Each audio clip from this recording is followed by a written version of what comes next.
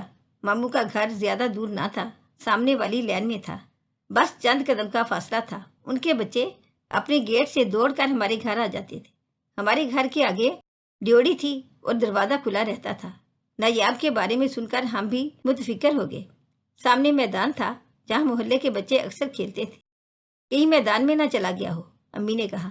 ماموں فوراً ادھر گئے، وہاں بھی نہ تھا۔ اب وہ پریشان ہو گئے تو میں اور موزمہ بچوں کا پتہ کرنے محلے کے گھروں میں گئی۔ ناصر کی طرف کسی کا دھیان ہی نہ گیا، کیونکہ اسے 2 دن ہو چکے تھے گھر سے گئے، وہ واپس ابھی تک نہ آیا تھا۔ یہ اس کا معمول تھا، سبھی نے اسے اس کے حال پر چھوڑ رکھا تھا۔ شام سے رات ہو گئی، ماموں بیٹے کی تلاش میں پھرتے رہے۔ ممانی پریشان رات کے 10 بجے ہمارے گھر آئیں۔ اسی وقت ناصر بھی آ پہنچا۔ تب وہ اس سے بولی، ناصر بیٹے، نایاب کا ابھی تک پتہ نہیں ہے، تم اسے ڈھونڈو۔ ممانی آپ فکر نہ کریں، ابھی دیکھتا ہوں، جہاں کہیں ہوگا ڈھونڈ لاؤں گا۔ ہم سب رو رہے تھے، امی سجدے میں گری ہوئی تھی۔ بار بار خیال آ رہا تھا کہ کہیں ادھر کی گلی میں نہ نکل گیا ہو اور پھر رستہ بھول گیا، کیا خبر کسی نے پکڑ لیا ہو۔ یہ رات ہم پر قیامت کی طرح گزری۔ صبح ناصر آیا، بولا سارا شہر چھان مارا ہے، کھیتوں کی طرف بھی دیکھ آیا ہوں، اس کا کہیں پتہ نہیں چلا، نالے میں نہ گر گیا ہو۔ یہ سن کر ممانی زور زور سے رونے لگی۔ اب وہ ہچکیوں سے رو رہی تھی اور ناصر تسلیاں دے رہا تھا، فکر نہ کرے ممانی، وہ ضرور مل جائے گا۔ ماموں پولیس اسٹیشن سے منہ لٹکائے واپس آ گئے۔ وہ بھی رو رہے تھے، جیسے کسی نے جسم سے روح کشید کر لی ہو۔ تبھی ان کے فون کی گھنٹی بجی، کسی نے ہیلو کہا اور پھر بچے کی آواز سنا کر تاوان کی بات کی۔ ماموں نے فوراً حامی بھر لی اور پوچھا رقم کہاں دی جائے۔ فون پر ہدایت ملی کہ آپ خود نہیں بلکہ رقم اپنے کسی رشتہ دار کے ہاتھ میں دیں، وہی ہمیں پہنچانے آئے گا۔ آپ کا بھروسہ نہیں، کیا خبر ہمیں پکڑوا دیں۔ یاد رکھنا، اگر ایسی کوئی کوشش کی تو آپ کا بچہ جان سے جائے گا۔ ماموں کا چہرہ سفید اور لب خشک تھے۔ انہوں نے ہمت جمع کر کے جواب دیا، بچہ صحیح سلامت چاہیے، جو کہو گے مانوں گا۔ ماموں پولیس میں رپورٹ لکھوا چکے تھے، پولیس اپنے طور پر الرٹ ہو چکی تھی۔ انہوں نے ماموں کی فون کالز ٹیپ کرنے کا بھی بندوبست کر لیا تھا۔ انہوں نے از خود کارروائی کرنے کی تیاری کر لی۔ ماموں نے مطلوبہ رقم بریف کیس میں ناصر کے حوالے کر دی اور خود کچھ فاصلے تک اس کے ساتھ گئے۔ پھر جہاں انہیں رکھنے کی اغوا کنندگان نے ہدایت کی تھی وہاں رک گئے۔ انہوں نے پولیس کو اغوا کاروں کے فون کے بارے میں خوف کے باعث اطلاع نہیں دی تھی، لیکن پولیس اپنے طور پر عین اس وقت وہاں پہنچ گئی جہاں ناصر سے اغوا کار تاوان وصول کرنے آ رہے تھے۔ یوں انہوں نے ان سب کو تحویل میں لے لیا۔ صد شکر کہ وہ نایاب کو بھی تحویل میں لینے میں کامیاب ہو گئے اور ناصر کو گواہی کے لیے اپنی گاڑی میں ساتھ بٹھا لیا۔ جب ان تاوان طلب کرنے والوں کو پولیس والوں نے اپنے طریقے سے سچ اگلوایا تو انہوں نے بتا دیا کہ اصل منصوبہ کار خود اس بچے کا ماموں زاد بھائی ناصر ہے، جس نے ہم سے تاوان کی درخواست کی تھی اور موٹی رقم کا لالچ دیا تھا، تو ہم اس کے ساتھ ہو گئے۔ ان کے بیانات پر ماموں کو یقین نہ آ رہا تھا۔ ان میں سے ایک بدماش نے ثبوت کے طور پر وہ گفتگو جو ٹیپ شدہ تھی پولیس کے حوالے کی، جس میں ناصر اپنے ماموں کے معصوم لخت جگر کو اغوا کرنے کا منصوبہ بتا رہا تھا۔ وہ کہہ رہا تھا کہ میں بچے کے سامنے نہیں آؤں گا، ورنہ یہ مجھے پہچان کر والدین کو آگاہ کر سکتا ہے۔ مجھے پسے پوچھ رہنا ہوگا۔ بچے کو تم نے گھر کے باہر سے اٹھانا ہے، البتہ رقم میں لاؤں گا اور پھر بچہ تم میرے حوالے کرو گے۔ اب شک کی کوئی گنجائش نہ رہی تھی، ناصر ہی کا یہ کارنامہ تھا اور ناپختہ ذہن کا منصوبہ اب تشت ازبام ہو چکا تھا۔ والدہ یہ سب جان کر بے ہوش ہو گئی۔ ناصر پولیس کی تحویل میں تھا اور ہم سب صد شکر ادا کر رہے تھے کہ نایاب زندہ سلامت واپس مل گیا تھا، اسے کسی قسم کا نقصان نہیں پہنچا تھا۔ یہ بھی میرے ماموں ممانی کی اچھی قسمت تھی، ورنہ نشہ کرنے اور جوا کھیلنے والے بے ضمیر لوگوں سے کچھ بعید نہ تھا کہ اپنی لتوں کو پورا کرنے کی خاطر بالآخر ان کی غیرت اور حمیت مر جاتی ہے اور وہ بے ضمیر ہو کر کچھ بھی کر گزرتے ہیں۔ اس واقعے کے بعد ماموں ممانی اس قدر خوف زدہ ہو گئے کہ انہوں نے جلد ہم 2 بڑی بہنوں کی شادیاں 2 سگے بھائیوں سے کرا دی اور چھوٹی بہن کو والدہ کے پاس چھوڑ کر واپس کینیڈا چلے گئے اور اپنا نیا مکان کرائے پر اٹھا دیا۔ امی جان سے کہا، آپا اب بس اتنا ہی کر سکتا ہوں کہ اس مکان کا کرایہ آپ لیتی رہیں جب تک چھوٹی بیٹی کا بیاہ نہیں ہو جاتا، پھر اپنی کسی بیٹی کے گھر شفٹ ہو جانا۔ داماد اگر نیک ہو تو وہ برے بیٹوں سے اچھے ہوتے ہیں۔ انہوں نے ٹھیک کہا تھا۔ میں نے اپنی ساس سے کہہ کر چھوٹی کا رشتہ بھی اپنے شوہر کے رشتہ داروں میں ایک اچھے گھرانے میں کروا دیا اور میرے شوہر امی جان کو سمجھا بجھا کر ساتھ لے آئے۔ ناصر جیل میں تھا، اس کے کیس کی پیروی کوئی نہ کر رہا تھا۔ اولاد اچھی ہو یا بری، ماں کے دل سے نہیں جاتی۔ امی جان دن رات ناصر کی خاطر روتی تھیں۔ تب میں نے اپنے وکیل جیٹ کی منت سماجت کر کے ناصر کی مقدمے سے گلو خلاصی کروا دی، مگر اس کی رہائی کے بعد بھی والدہ کو چین نہ تھا۔ ہر وقت کہتی تھی، تیرے باپ کے گھر میں تالا پڑا ہوا ہے، مجھے اپنے گھر جانے دو۔ اس کے باپ کے گھر میرے بیٹے کا ایک ٹھکانہ تھا، گھوم پھر کر آخر اپنے گھر آ جاتا تھا۔ اب نہ جانے کس کمار خانے میں پڑا ہے۔ امی کو کافی سمجھایا گیا کہ بیٹے کا خیال دل سے نکال دیں اور اب باقی بڑھاپا آرام سے ہمارے ساتھ رہ کر گزارے۔ میں امی جان کا بہت خیال رکھتی تھی، ان کو پھولوں کی طرح رکھا ہوا تھا، لیکن انہیں آرام نہ ملا۔ انہیں اپنے کانٹوں بھرے گھر میں ہی آرام نظر آتا تھا۔ ایک دن ضد کر کے وہ گھر چلی گئی۔ جانتی تھیں انہیں مرحوم شوہر کے گھر کا تالا نہیں کھولنا، بلکہ بیٹے کے لیے اپنا در کھلا رکھنا ہے تاکہ ناصر بے ٹھکانہ نہ ہو۔ ایسا ہی ہوا۔ اپنے بیٹے کے جرم کو معاف کر کے اسے گلے لگا لیا کہ وہ ان کا لختے جگر تھا۔ ماموں اب بھی کبھی کبھی مجھے فون کرتے تھے، لیکن وہ ناصر کی وجہ سے اب امی جان سے دور ہو چکے تھے۔ پہلے کی طرح بہن کی خبر گیری نہ کرتے تھے۔ ہاں، مجھے ضرور تلقین کرتے کہ تمہاری ماں کا کوئی نہیں ہے، اسے بڑھاپے میں بے آسرا مت چھوڑ دینا۔ تم تینوں بہنیں اپنی ماں کی خبر رکھنا۔ بیٹے برے ہوں تو پھر بیٹیاں ہی بڑھاپے میں ماں باپ کا سہارا ہوتی ہیں۔ اسی لیے بیٹیوں کو اللہ تعالیٰ نے رحمت کہا ہے۔ اگرچہ بیٹے اس کی نعمت ہوتے ہیں، لیکن انسان نعمت سے محروم ہو جاتا ہے، مگر رحمت سے نہیں۔ ماموں کی اس نصیحت کو میں نے گرہ میں باندھا۔ جب تک والدہ زندہ رہیں، ان کی دیکھ بھال میں غفلت نہ کی۔ افسوس، ان کی وفات کے بعد ناصر سے رابطہ نہ رہ سکا۔ اللہ جانے اب ہمارا بھائی کس حال میں ہے۔ اگر آپ کو ہماری آج کی کہانی اچھی لگی ہو تو پلیز اسے لائک کریں، شیئر کریں اور مزید اچھی ویڈیو کے لیے ہمارے چینل کو سبسکرائب کریں۔ شکریہ۔